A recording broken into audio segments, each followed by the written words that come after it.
Hey everyone, it's Lynnea for LDRS Creative, and I'm going to make a Christmas postage inspired card today.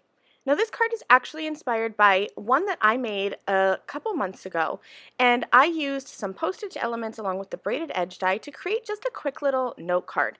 And I really liked this idea of having that postage stamp with the envelope, but I wanted to make it Christmassy because the holidays are coming faster than I would like, and I really need to get cracking on my holiday cards.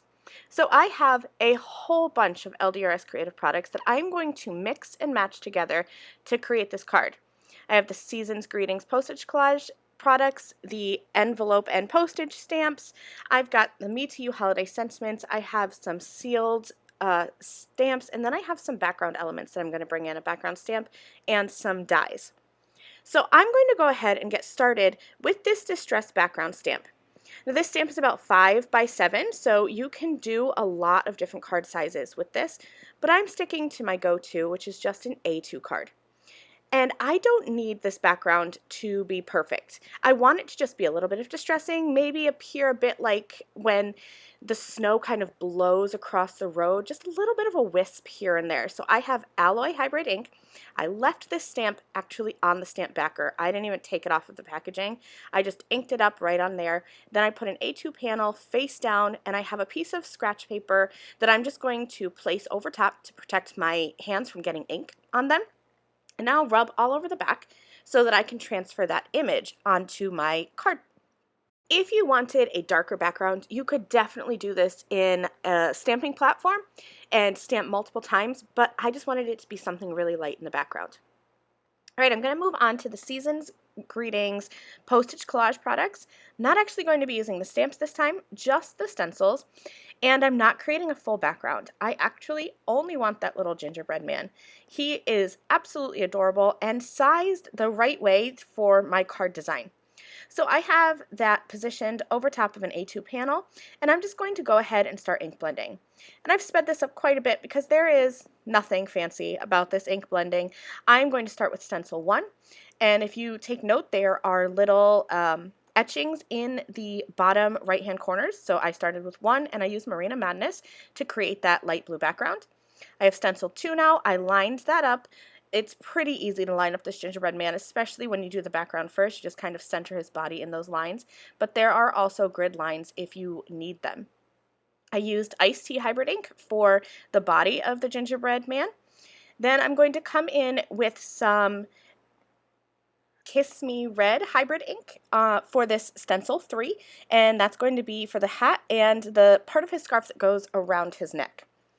Then I will grab stencil 4, line that up. I'm using the grid lines just to make sure that everything aligns properly, and I'll keep that same red to do the bottom part of the scarf.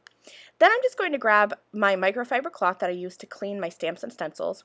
I'll wipe away that extra red ink and put a piece of low-tack tape over the scarf so that I can come in and add some black for the mouth and the buttons. You could do any color you want, but I went ahead and just did black for some contrast. Now I'm going to cut that away because I'm going to use the die to cut this out to get that postage edge, and so to do that I'm going to use the Postage Collage die. But I didn't need that whole background. I can use this white piece of paper later on in my card, so I don't need to die cut it. I'm just going to die cut this singular image that I ink blended. So I'll tape that down, run it through my die cutting machine, and then I'm using my fingernail just to pop out all of those little circle pieces. Then I'll take my scissors and cut right down the center of those circles, and that's going to give me that postage edge on my stenciled image. Just using long-handled scissors, I find that those are the easiest way to cut these. That way I don't have to cut multiple times. I can just do one single cut. Then I'll put that off to the side in my kind of done pile. Now I'm going to work on my image from the envelope and postage stamps. And I just really love this skinny, tall envelope. I love sending mail in different sized envelopes, and I know sometimes postage is a little more for that, but this is one of my favorite styles of envelopes. I just think it adds something creative and nice to the recipient's mailbox rather than just a plain white envelope. So this has been my go-to stamp that I reach for when I'm creating with this stamp set, but there are lots of options. I just kind of went around the edges with a W1 and then a W0 and then my 0 blender to blend that out. I just wanted to create the look of a white envelope but with some shadows. Now what's really fun about this stamp set is you can add some other little elements. So I added that string that you kind of loop around, and then I'm going to add some postage cancellation marks down in the bottom left hand corner. And while I have the stamp set out, I'm going to go back to that gingerbread ink blended image, and I'm going to add some of those distressing postage stamps to this image as well. Now the Seasons Greetings Postage Collage stamp set does have some that you could use, but I wanted to keep it cohesive, so I used the same ones.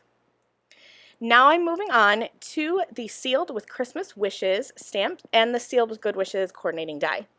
I didn't actually have to stamp this because I have so many left over from previous projects.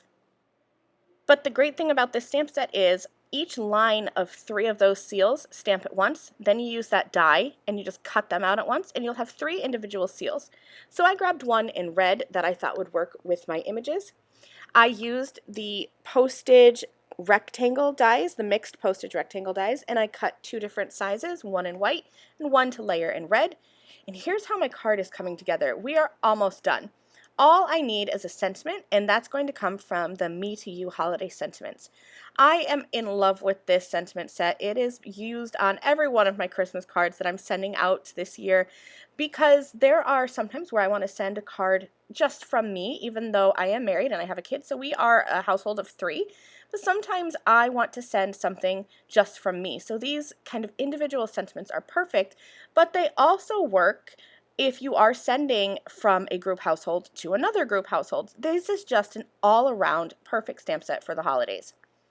So I stamped one of my favorite sentiments at the bottom of that white panel with black ink. Then I'm just going to add my elements with foam tape and I'll pop them up on my background. And this card is finished. I'm going to hold it up closer so that you can see that background is so light, just a little bit of distressing here and there. And it is definitely inspired by my first kind of all-season card. You can see that that layout is almost the same, but it's definitely taken some different elements here and changed them around. So don't forget to go back and look at cards that you've made previously for other occasions and twist them into your holiday cards. Thanks so much for watching. I'll see you again soon. Bye!